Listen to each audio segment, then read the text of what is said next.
Good day. I am so excited to be here. 100 Day Unleashing My Superpowers campaign.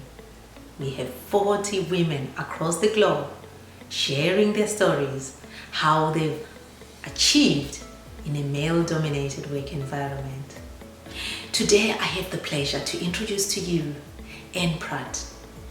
Anne is a South African who grew up in an anti-apartheid activist family in South Africa. She's currently in the US. She's a former Harvard Advanced Leadership Initiative Fellow and has consulted with so many companies at board level on leadership. Talk about leadership. Anne currently is completing a book on the leadership competences for the 21st century. And this is actually based on what she calls the Mandela blueprint. You do not want to miss this. I would like to invite you to listen to this video as Anne shares what are those 7 leadership competences that are required as a leader. Be inspired and don't forget to unleash your superpowers. Thank you. What is the Mandela leadership? The Ubuntu. Please, can you take us through that? Experiencing right there at the rock face, how a man like Mandela went from freedom fighter to liberator, from being feared to being revered, and from being prisoner to being president. And that personal experience and meeting him, making our contribution to leadership in South Africa. And actually, over the 2 decades, I've interviewed about 10,000 potential leaders across the African continent, predominantly in South Africa, but across the African continent and also internationally. And in all the interviews I did and in all the research I did, there were common themes around the core intelligences, the core competencies, and the key aspects of character that defined what I call the Mandela brand of leadership. And having, as I said, worked with the Nelson Mandela Foundation board and being briefed by them and working with them and still retaining that close contact with them over the years and still today, I think it gave me some insights around that Mandela brand of leadership. And the 7 intelligences which I experienced and saw Mandela live and use to lead are obviously traditional IQ, his logic smart, his verbal smart and spatial smartness. That's what I call the traditional IQ. But then his emotional intelligence, and that's our ability to connect with our own emotions, but also manage our emotions so that we are managing our emotions and our emotions aren't managing us. Yeah. The third intelligence, and by the way, emotional intelligence, if you look at the work of Daniel Goleman and also partnered with Harvard's Professor Howard Gardner, who I spent a few occasions discussing multiple intelligence theory, and he talks about Mandela's blueprint and the model that I've created, and his theory being like close cousins. They're not twin sisters, but they're close cousins. And if we look at the work that Gardner did with Daniel Goleman, who has written a lot about emotional intelligence, it's not only management of emotions with ourselves, but also management of our emotions with other people. So there is a social component in that emotional intelligence, management of emotions with self and others. I think the third intelligence is what I call practical intelligence.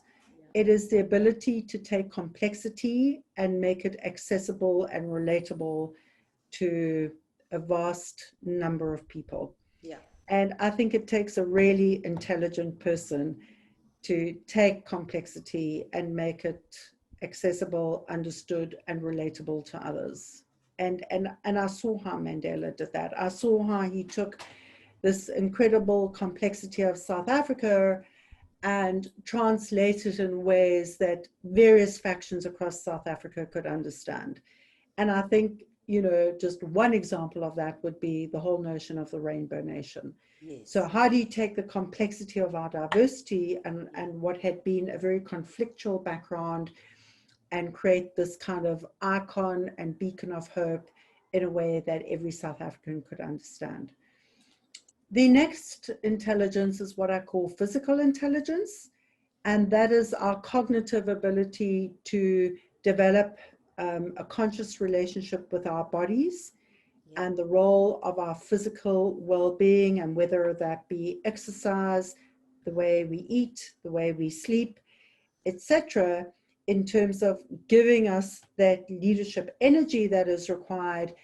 And it's not only in terms of physical health and well-being, but it's also how do we relate to people? How do we work with our body in terms of, Mandela's ability to walk into a room and smile. I mean, if I think about his poster for the first democratic elections, it was about his smile. The poster was dominated by a picture of his face.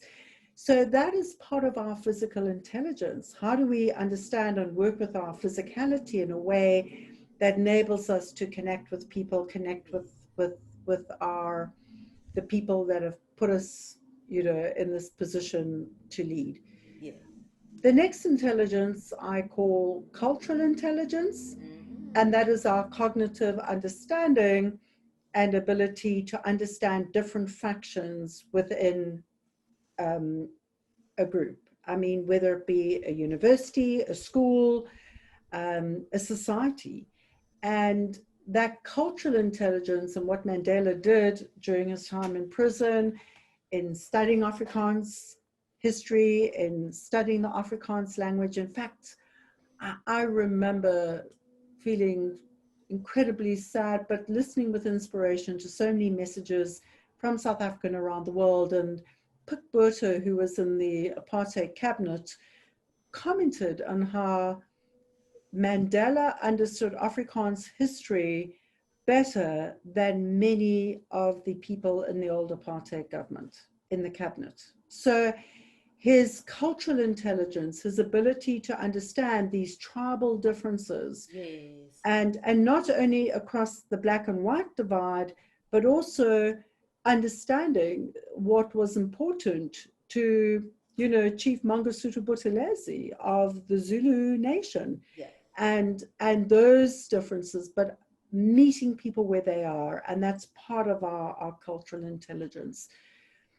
The next intelligence I call our spiritual intelligence, which is our ability to cognitively understand that we are created beyond our physical world, that it is about our metaphysical world, it is about the notion of Ubuntu, and that we're all interconnected.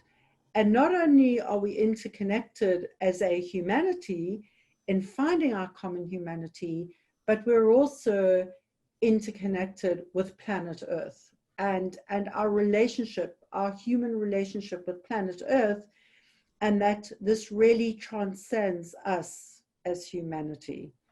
And whatever your chosen, higher power is, whatever your philosophy is, Mandela always said that that was a private conversation between people and their higher power. So it's not about religion per se, it's about transcending the physical world and understanding the metaphysical world to a point where we respect and appreciate that there is a higher power, that we are interconnected, and that each of us may practice that form of relationship with our higher power in a different way. The final intelligence is what I call natural intelligence. In fact, Howard Gardner of Harvard Graduate School of Education, who has recently retired but still works on various projects for and at Harvard.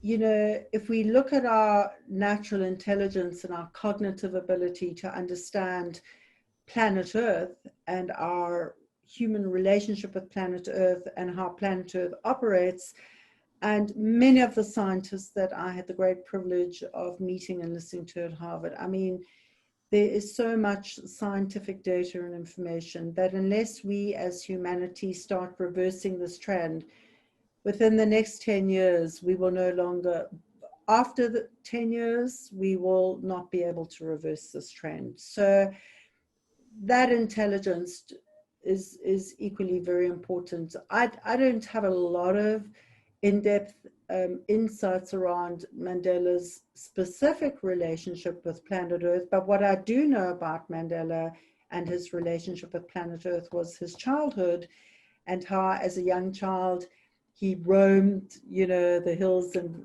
valleys of the rural area of the old Transkei and the Eastern Cape.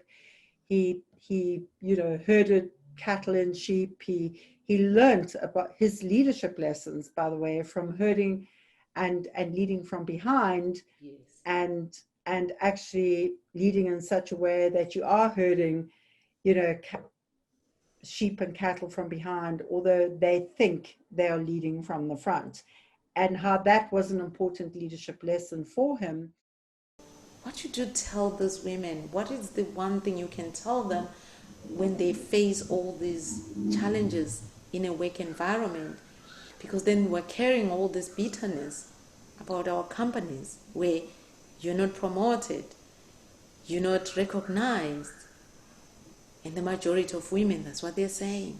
As women, we often need these other support systems. We need to have other infrastructure and support systems that are going to help us perform our functions. Because the truth is, the rules of business were created by men and for men and men with wives. In leadership, we say to people, we need to meet people where they are. We need to meet the business world where it is, the world of work, not only the business world, the world of work where it is. So while we can be a force for change, we need to understand those are the rules and we need to be playing according to these rules. So I think the first thing is to understand the rules of business. I think it's to have support systems in place that, if we don't have a wife, we need to have other support systems in place that can take on those kinds of functions, where people can have support systems at home, whether it be family, whether it be helpers, whether it be, we need those extra support systems around us. I think the other thing is that very often, and I think I mentioned to you, in Mandela, Pratt and Associates, we launched the first women on board research, qualitative research around understanding the issues behind the numbers.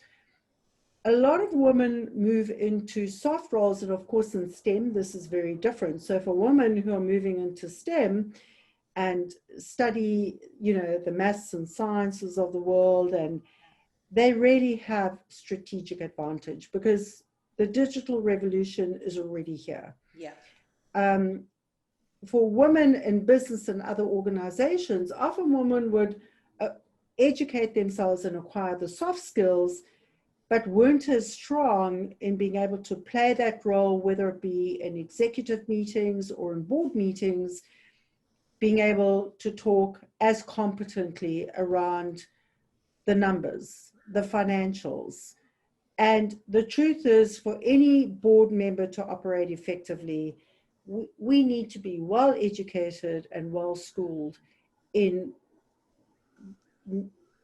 the numbers side of the business, the scientific side of the business, the analytical side of the business, the logical side of the business. So numbers, strategy, those kinds of skills, women really need to work hard to acquire them and become really good at them. Don't fix me. Me, I'm okay. I'm bringing my 100%. Can you fix the environment for me? Clean it up and then I can come in. Change happens from within. I think anyone, anywhere, and any time can be a great leader, but it begins within. And I think we're all called out to lead. And I think often what happens is, so alongside these very important technical skills that women, particularly in STEM, have, in this digital economy, I think that women need to focus on developing the leader within as well. And I think that change begins from within. And I think that I think it's a dance. It's like a dance of intimacy between women in the environment and our relationship with ourselves. You know, Mandela said, I cannot change a nation until I first change myself. And as we know, his transformation happened in prison. And there was so much that was already there, but there were certain aspects of his leadership that he worked really hard on, in terms of a lot of time for inner reflection, introspection, redirection, and change. The blueprint, the Mandela blueprint. Where can one get that? Is that in your book, and when is it going to be published? It's going to be published in 2021, and I'm busy going through various interviews at the moment. But yeah, 2021 it'll be coming out.